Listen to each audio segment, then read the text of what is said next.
Hello, hello, hello, and welcome to episode number 19 of Fast Casual, Landa's official podcast, brought to you live today from a number of different places.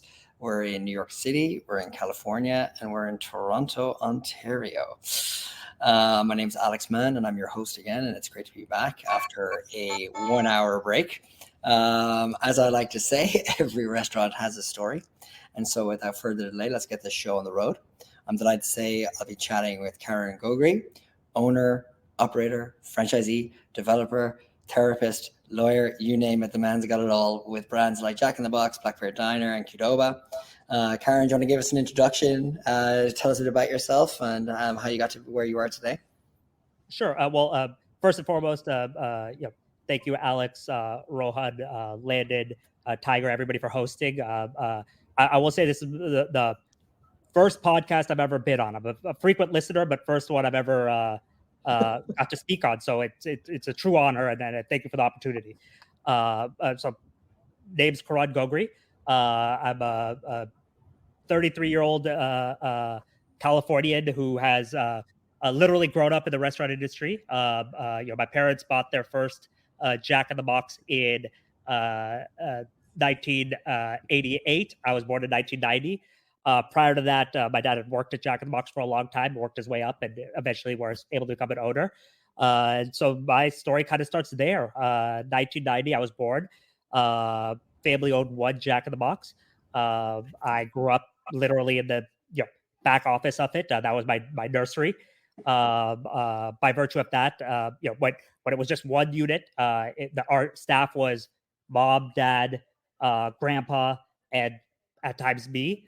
I think first official job or unofficial job, I should say, was when I was old enough to count, to sit in the office, all the coins that we would collect, rather than paying the bank to sort of the percentage. My parents would give me coin rolls and the coins, and that would be how I'd spend time just counting and saving some money that way.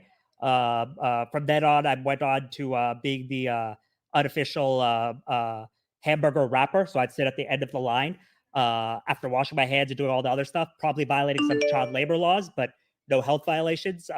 Wrapping up the burgers once everybody else was done making them. It's a different time. Different time, absolutely. And but that was probably at like 5, 6, 7 years old, and then from then on, I've worked probably every position in Jack in the Box. Also got to see my parents grow from one Jack in the Box all the way up to at one time owning 10 units amongst 2 states between California and Arizona. We've always been Bay Area based. Most of our operations here, but then we dissolved the partnership, retained our California stores, but brought our unit count down to 4. And that's really where I stepped in from beyond just being an employee and kind of being an after school job and, kind of something cool to do to that being my career, help facilitate that buyout, help facilitate new terms with our franchisor at Jack in the Box, and then kind of spearheaded our family's regrowth in not only Jack in the Box, but also then diversifying it to Black Bear Diner, diversifying it to Little Caesars Pizza, and then the latest diversifying it to developer and franchisee for Qdoba. So that's kind of been the last 30 years of my life. In between, went to college at UC Santa Barbara, went to law school started at Loyola Law, finished up and had to move back to the Bay Area to help out with some family health issues, as well as help out in the restaurants.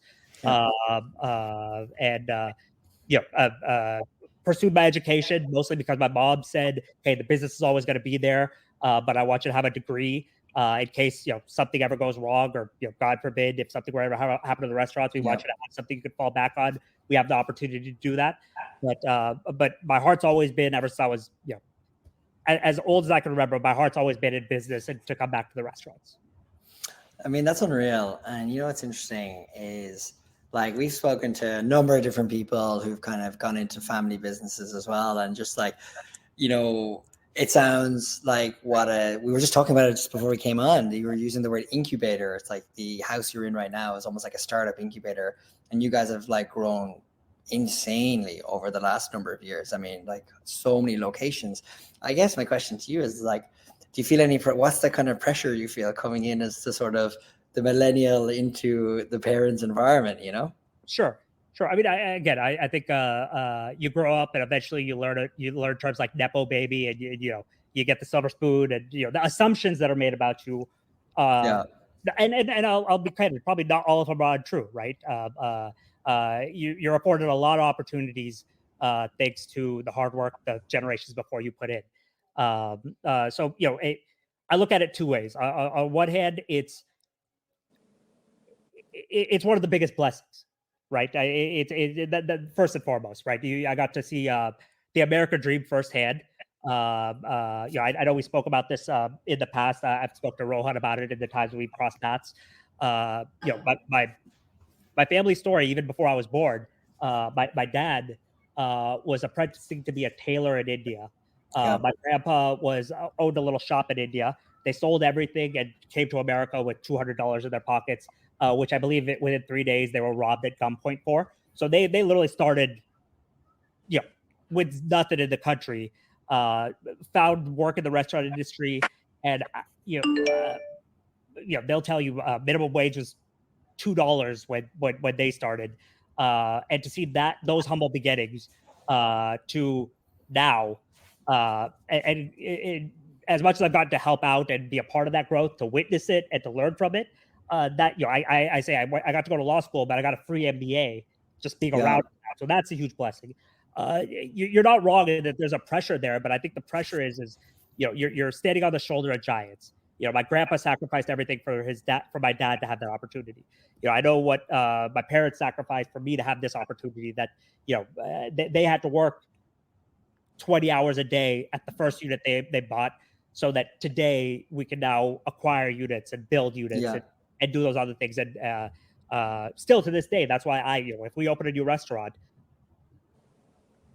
as long as they need, I'm still working on the floor, because I know what they gain from having that experience, and the equity it builds in the people around you. And those kind of macro lessons are the blessing, and the pressure is just, I always feel like I'm indebted to the time and the sacrifices that grandpa made, that mom made, that dad made, that my little sister made, that everybody made, so that we could be in this position, for me to be at the helm of such a industry. Totally. And it's actually amazing. And it's funny, like I think about it a lot, just like we all think about that because we're all in our 30s now. Our lads, we're all in our 30s. Yep. Is like, our viewpoints, in the sense that, you guys are what, first or second generation like immigrants, obviously I'm not even from here, but I think about it a lot in the sense that, like, how does your sort of like viewpoint, your education background coming into a family business, like that sort of like insider outsider, almost like having that sort of difference, like how do you what's your kind of take on that, essentially, like when you think about, like, you've got that education, you got that background, and you got the family business, and how do all these viewpoints collide for success? Yeah, I would say if there's one thing that the biggest upside and the biggest downside to a family business that's multi-generational, in my experience, is exactly that. It's one, the interpersonal dynamics of a family, right? You listen to mom and dad. There's a pecking order. On the flip side, I grew up also being the target consumer for 90% of the brands that were involved in, right? The millennial was where 18 to 35-year-olds is where most brands are trying to market to, and I'm the consumer. And so on one hand, you get both perspectives, and add to that the influence of technology, the changing of dynamics in throughout generations, and the way people think.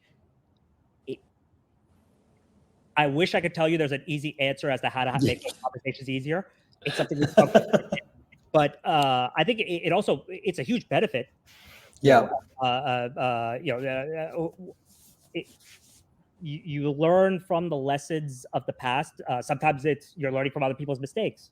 A lot of times you're learning best practices, right? Like I think a perfect example of this is so in the dynamics of our family business throughout my life, but my dad was a boots on the ground operator. My mom was the back of the office HR admin side of things.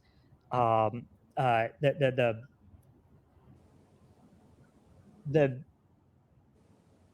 I witnessed the benefit of dad working every day on the floor. I witnessed the benefits of my mom knowing every employee's name and being so involved with the every aspect of their life. Like if somebody's niece was having a quinceañera, or if somebody's brother-in-law was like, my mom knew all that information, and that personal touch to the business. Acquiring one restaurant at a time, I don't think that switch ever flipped to not thinking of it as a family business and realizing that, hey, you know what, we're at the point where we do need to outsource some of these things, not because we're lazy, not because we don't have a work ethic.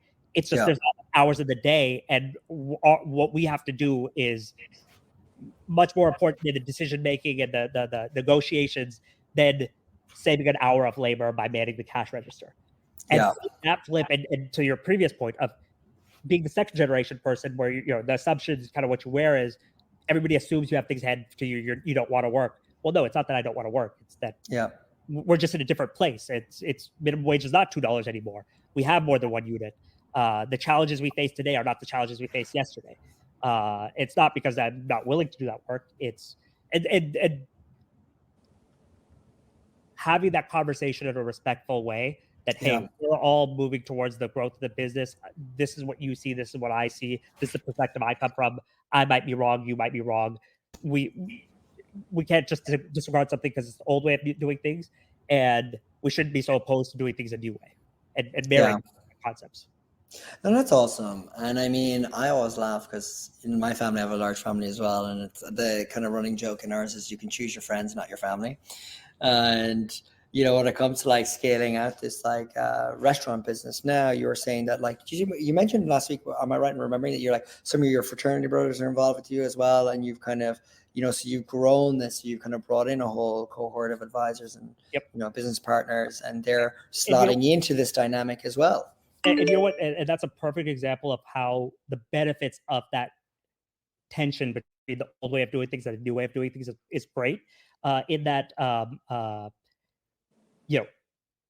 I brought in people I knew were willing to work hard and that I could trust, that may not have had the best resumes. A lot of them didn't have any restaurant experience, but looking at from the decisions that my parents made from coming into the industry with no knowledge and growing in it, you see the benefits of that too, right? So one of our director of operations couldn't even speak English. Today he's our director of operations in Jack in the Box.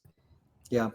So I view that best practice to when I'm now making decisions about hiring and firing as to, hey, what is it worth hiring somebody with a great resume who knows the industry like the back of their hand versus, hey, let me bring in somebody I trust that's willing to grow, that's hungry, that I don't have to worry about the safe with, but I know we get along, we can spend 20 hours a day together working, and I get the benefit of somebody who trusts me in not asking for the highest salary, knowing that they're going to grow with me, and I know that I can trust them to appreciate the opportunity that's being given. And so it's a perfect example. But this is not now somebody coming off the street. This is somebody I met in college who comes in with a lot of knowledge and other avenues of life. They're more financially savvy than our director of operations was on day one, but that person probably knows the restaurants more than this new guy. And you take that old lesson and you deploy it in a new way. Totally. Go on, Ram. So it's funny because all three of us come from family businesses. And for me, like when I was in the family business, one of the things that was really hard was getting the elder generation to sign off on technology. And since we already work together, I know that your family now is pro moving with technology, but how was that graduation from the earlier days to now, and how did that process? So from our perspective on that, it's interesting, and I say that to add to the family business portion of it, we're also Bay Area franchisees, so we're surrounded by technology, right? And the reason I bring that up is it's funny. I don't think that this is a family business issue. It's more of a just a general technology and philosophy of our industry issue. In that there are uh, until recently the benefits of technology. It seemed like a luxury, not a necessity. And I think more so technology has become a necessity. And there hasn't been any pushback. If anything, that's one thing that has been in my favor. Dealing in the family business is, hey, we know what we're lucky enough that we have somebody who grew up who happens to be a nerd. A lot of those early paychecks were spent buying graphics cards and building computers and video games and stuff like that. So in that way, it's actually, if anything, it's the value I add versus a tension point. Gotcha. Totally. And you know what I was thinking was quite interesting as well. And I've done so many of these interviews now, Karen, and from very peers of yours that are also as successful, lots of restaurants under management, all that kind of thing. And like one of the things I hear again and again is, you can train service in people, like you can do that, but there's a quote unquote like a je ne sais quoi when it comes to like what makes great people in hospitality. Sure. And I hear certain words thrown out, like empathy, for example, is a great word. Like, how do you find that? And so I guess my question to you is like, when you think about like, bringing people into the organization, how do you think about finding the people with that kind of X factor, that kind of je ne sais quoi? So it's tough. To your point, you could trade so much, and the benefit from our perspective is Yeah. Thankfully in the restaurant, most restaurants, there's front of house, there's back of house. If somebody's willing to work and is capable of learning, we could find a space for you, right? Like we hope our cooks are very friendly, nice people that can be guest facing. But hey, if dealing with people is not your thing, is not your forte, prep, cook, dishwashing. There's other avenues there. I think the empathy piece is something that we clock in management more than anything, because in that case, we run it. This is something I hope we never lose, is we still run it like a family business. And the reason I find that important is the empathy is there even from people who have to make very difficult business decisions. And so it's working with people daily and seeing if they display it. There's really no way of knowing that if we work with somebody. Yeah, no, it's interesting. And I hear it again and again, and it's like, it's one of those hard to describe, but you know it when you see it. And that in and of itself, like for like scaling organizations, is like when I think about like what makes the success of like an organization like yours. And I think about it. I mean, I think about this because this is all I do in my job. Seemingly, is have these conversations. I should be a consultant now. But one of the things is that like, what I think separates it. I'll give you an example of what I heard. I had a call yesterday. I did a podcast yesterday with the head of operational excellence at Dave & Buster's, and we were talking about like what makes sort of like it have its own X factor. There are like 200 locations, 150 Dave & Buster's, and 50 more. They bought another brand, and we were talking about this, and we were like, what is it that like lets them get to that scale? Like in the sense that like, somebody can copy arcades and food, like anybody can, and we see them in one-offs everywhere. But to hit 150 takes more than just like copying an actual like format.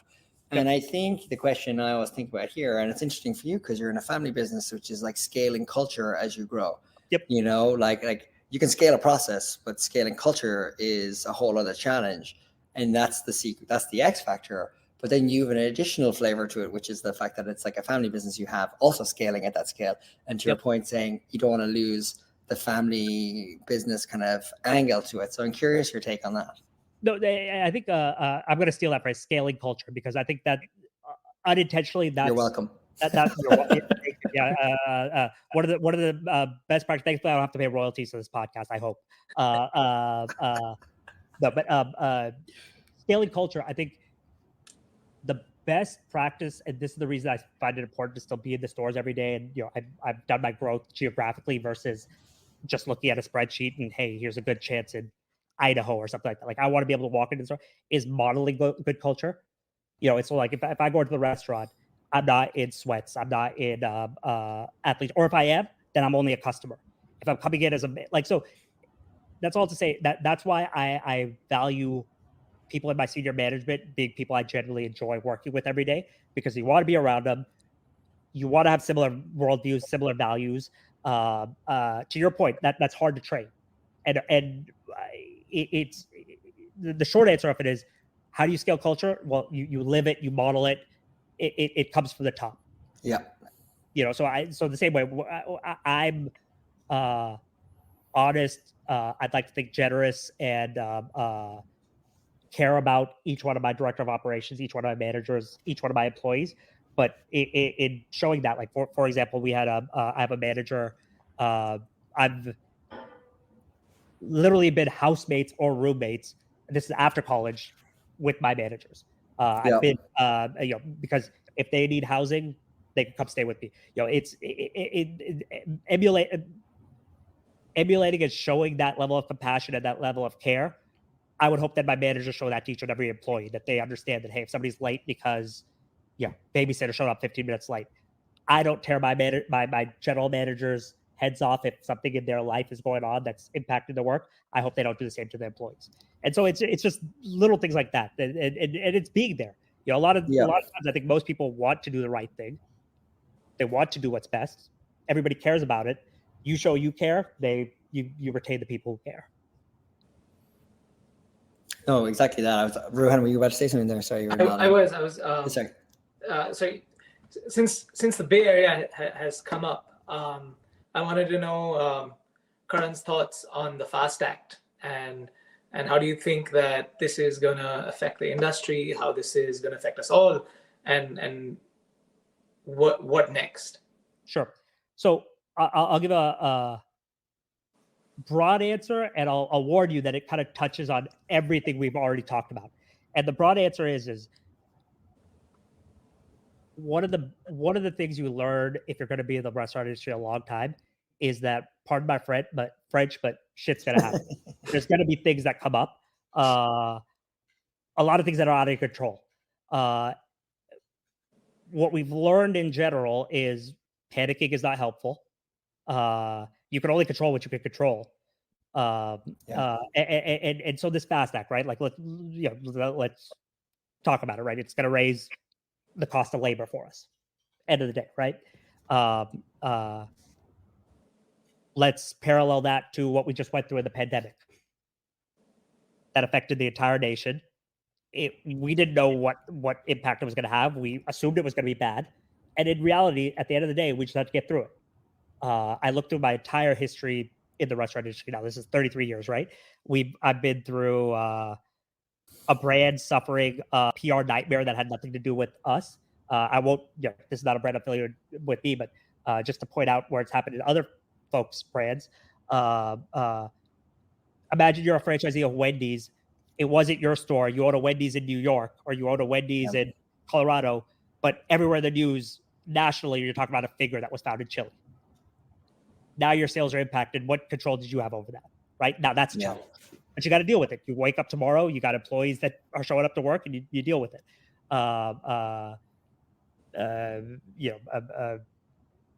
We had, like I said, the pandemic. We had, I'll give you California. This one kind of relates to the FAST Act, and I'll bring it back to this.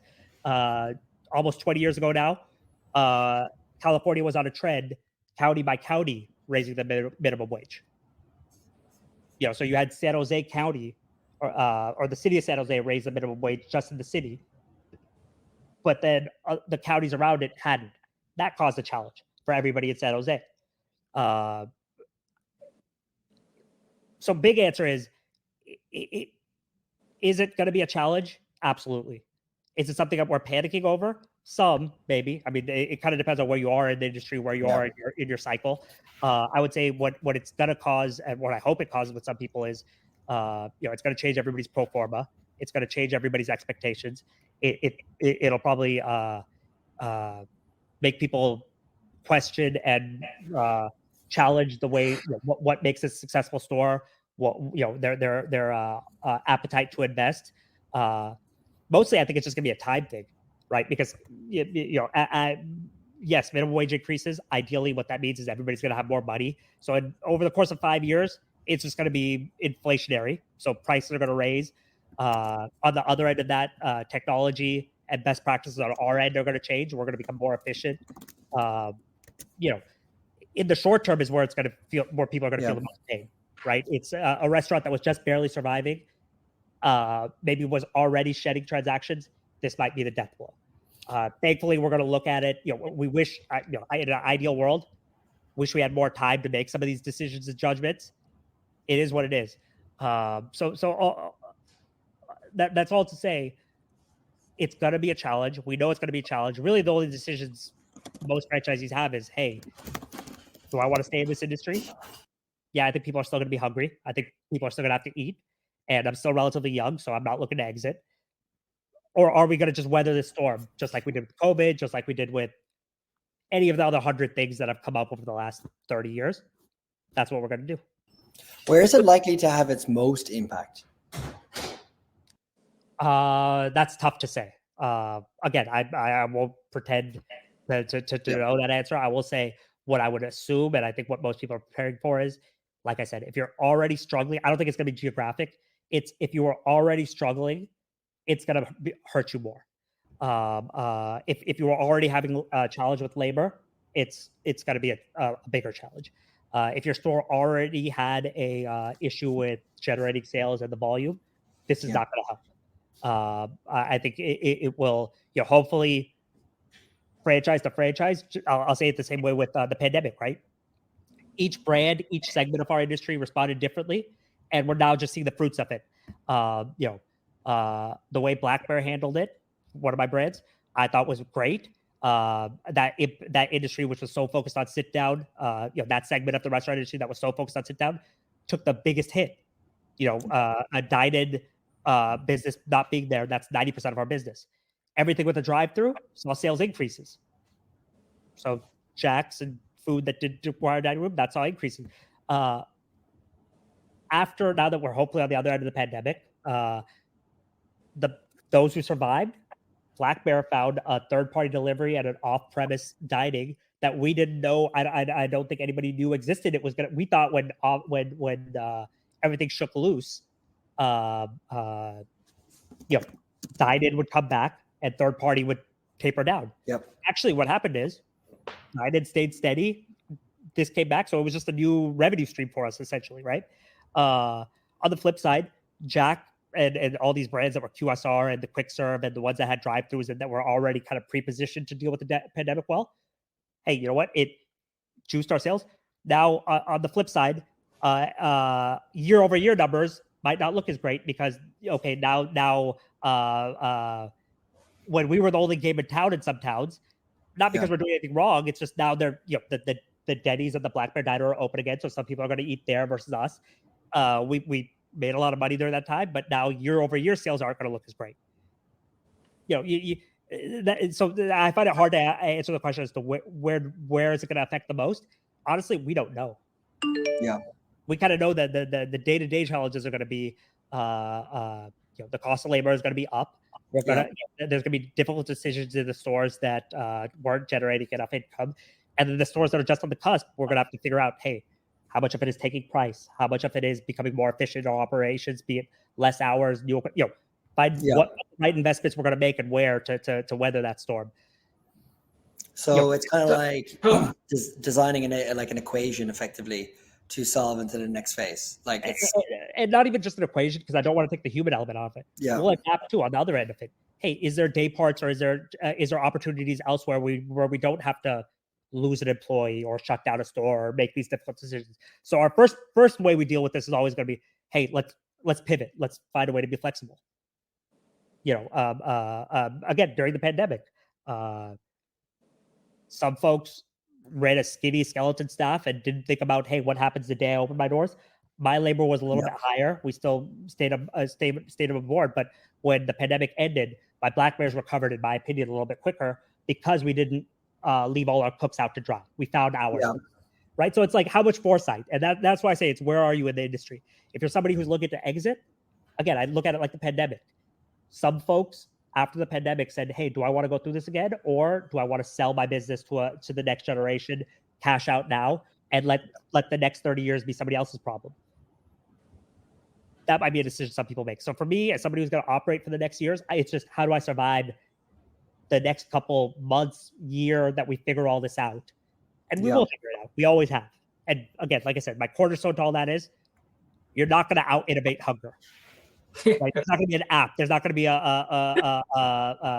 we're not going to boycott Twitter and then go on to post, or it's not going to be that.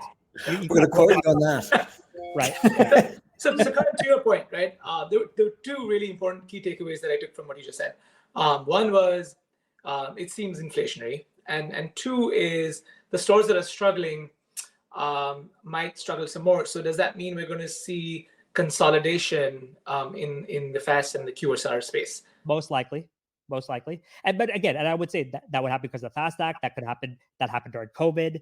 You'll see that happen a lot. Now maybe, and this is it ties in to Landed for better or worse, in that from the day-to-day operator, my managers are going to feel it because of the interim, their labor and the formulas of the day-to-day decision making they have to make to keep labor in check.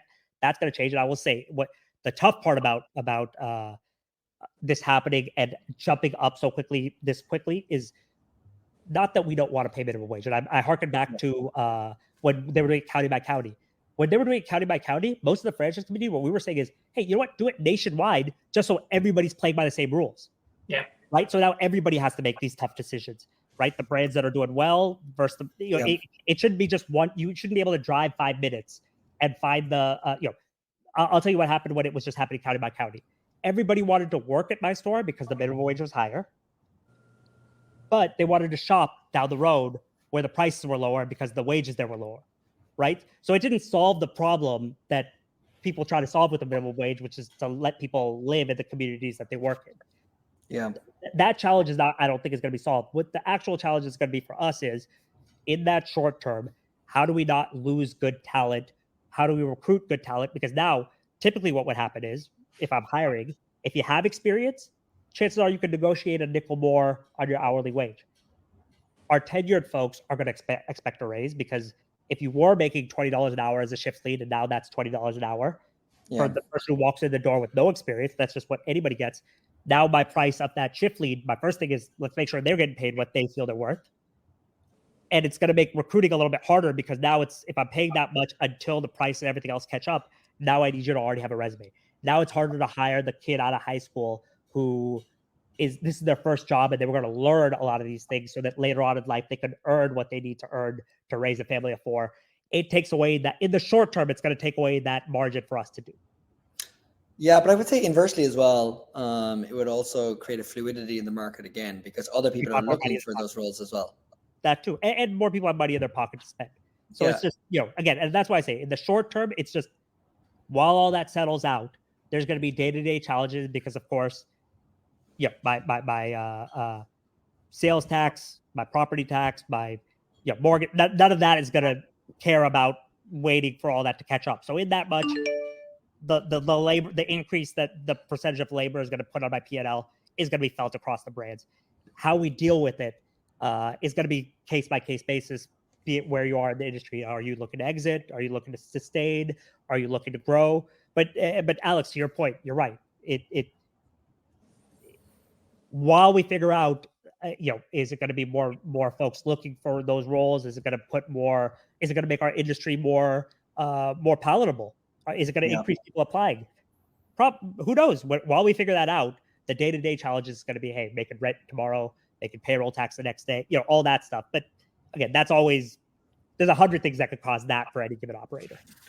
Yeah, totally. So, Ruben, did I interrupt you there? No. Okay, no. But it's interesting you say, like impacting the day-to-day, because one of the things I'm definitely hearing is that there is a big demand for people coming back into hospitality, that there's rebound hospitality. There's a phrase somebody used, and I wish I could remember what it is right now, but it was a type of rebound hospitality, in the sense that people who had left during COVID tried to go to, online schools, tried to, reskill themselves. They still have that certain sort of affection and love for the hospitality in and of itself, and want to come back into the space. But So, before the like, FAST Act, that was me, right? I made fully educated. I could go be a lawyer, but this is where I'd rather do.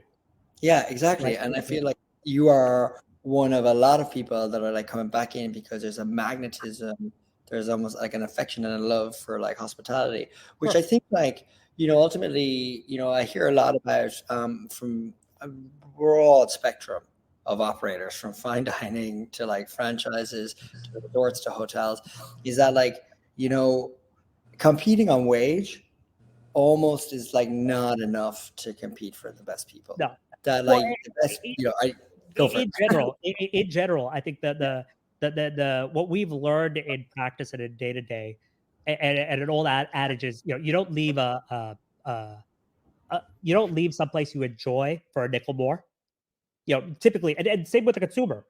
Most people, if you increase the price by a nickel, if you're providing good service, good food, all the other things, that's not really changed. Now, one caveat to that, we make this joke all the time. A while back there was a lot of there was a high demand for government work for construction projects and whatnot going on, and there were this is long ago, and they at the time the way they were advertising it was $20 an hour. We were joking, like our employees that said, "Hey, I can't not take this opportunity." We said, "No, please go." Only thing we can tell you though is your hours, they might not be here when you come back. Now, and the reason I bring that up is beyond the individual decisions people make for their own, what they need tomorrow or what their personal financial situation would be. One thing about the industry writ large, which I think a lot of people appreciate and can, if they're discerning, can figure out about it is, I think, what is still the last meritocracies left in terms of how hard you work is typically how far you could go with very few barriers to entry. And I think there's something exciting about that. I think it's, you could be a high school dropout from India That exactly. and become a multi-millionaire. Folks bigger than us that started the same day or in the same position are billionaires now, right? It's in a way, and perfect example. I'll like this even back to the FAST Act. Not to get political about it, not to get anything else about it, but let's say if the goal of the FAST Act was, or the minimum wage is to make sure that people can raise a family of 4, I think the restaurant industry kind of solved that problem of creating a career that could sustain not only a family but build a legacy if you were willing to work in it. Similarly, I think you hear so much about the need for diversity, inclusiveness, and everything, right? Without trying, with no quotas, it just so happened that I believe right now, of all the managers I have, I would say probably 70% of my management and senior management are women. Not because quotas, not because it looks good, not for PR. It just happened because we don't discriminate based on race, gender, any other, protected or unprotected class. Yep. If you're willing to work, you could go as far, and not to sound like Gordon Gekko, but that's the benefit of, greed is good, right? Is if you're working and making money, who am I to care about what you do in your free time, right? Well, I think you did right. I mean, I had last week on the call, I had the head of leadership development training at Chick-fil-A corporate. Yep. And one of the things they talked about was like, these sort of artificial ceilings their processes originally had, which was you needed a college degree to basically own one. And to your exact point, I mean, on the topic of like how many more industries are left that can be as meritocratic as sort of the restaurant business. That's true.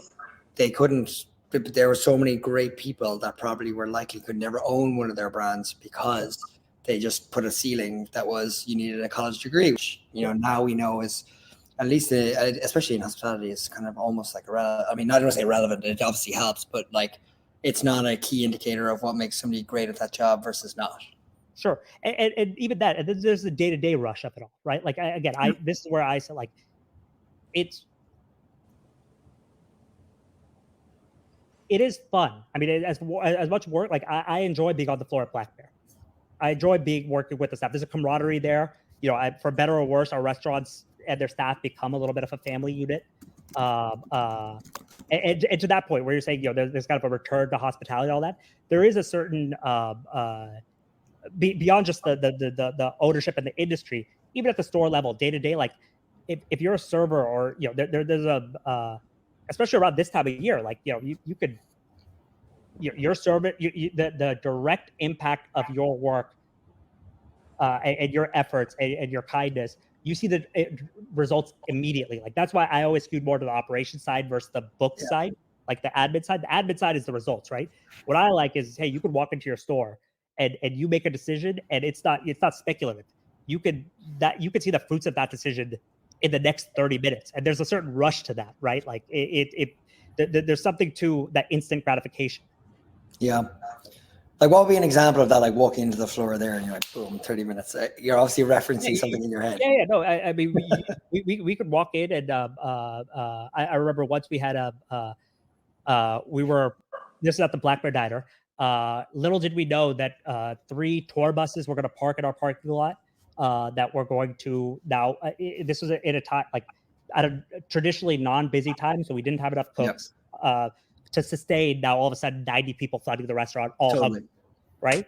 So hey, get the managers together. Okay, I'm gonna run the wheel. You're gonna go. What the manager that was walking the floor and filling up coffee, you're gonna hop on the line. We all repositioned, and if I didn't happen to be there, or if somebody didn't know how to make those key decisions, you might not be able to get all the sales.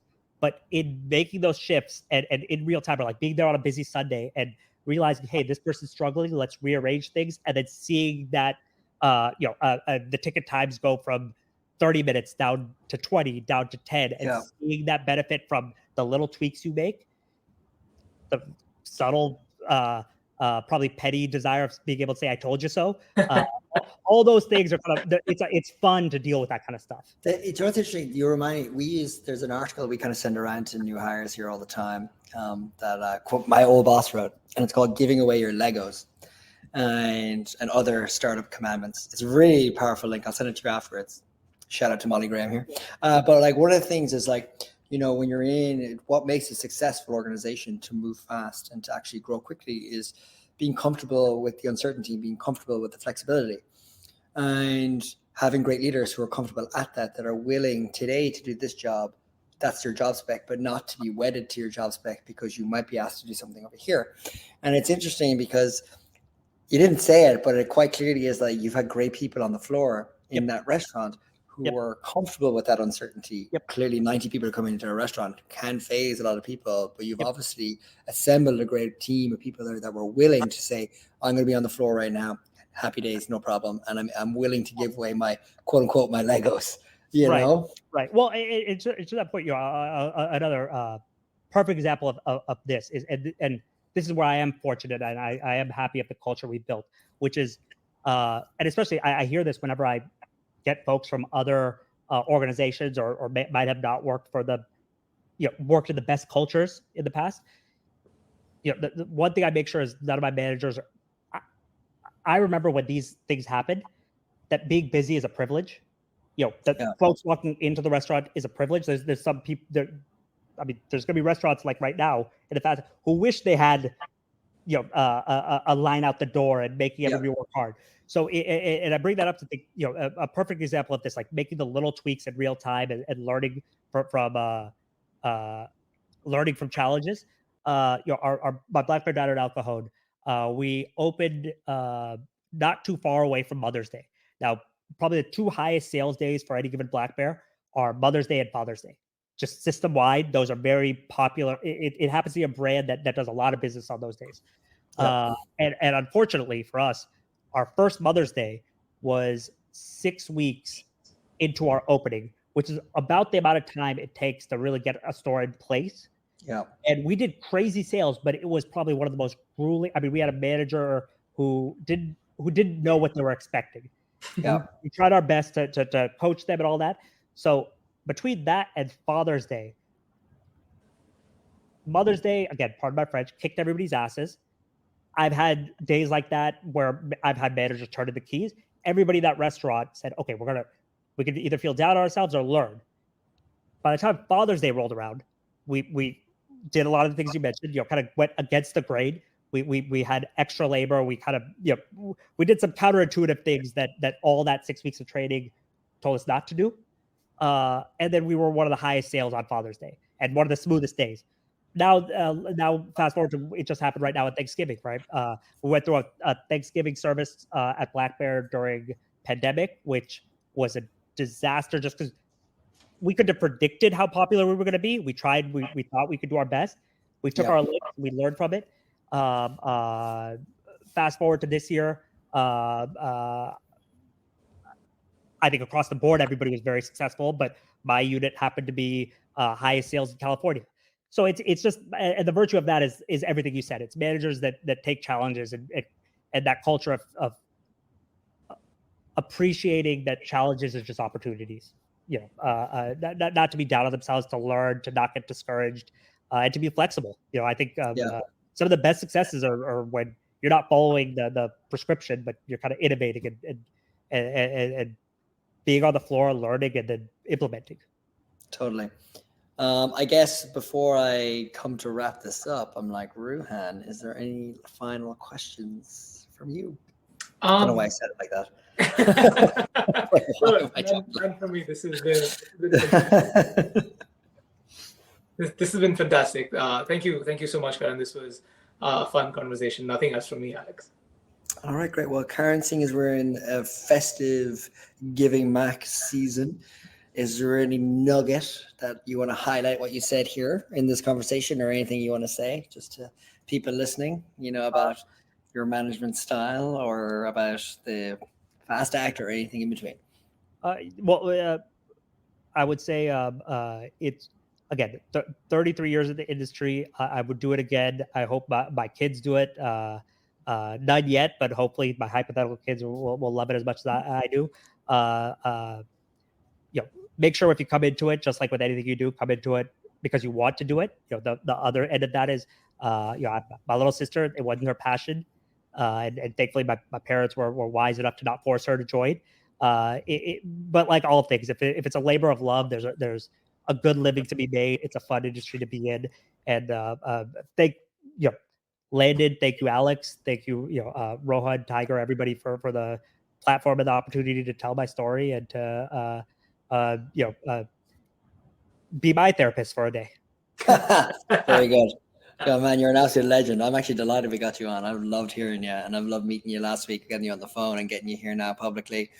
But yeah, I mean, man, thanks so much for coming on. I'm going to end the session now, and I will see you guys backstage. Happy holidays, y'all. Happy holidays.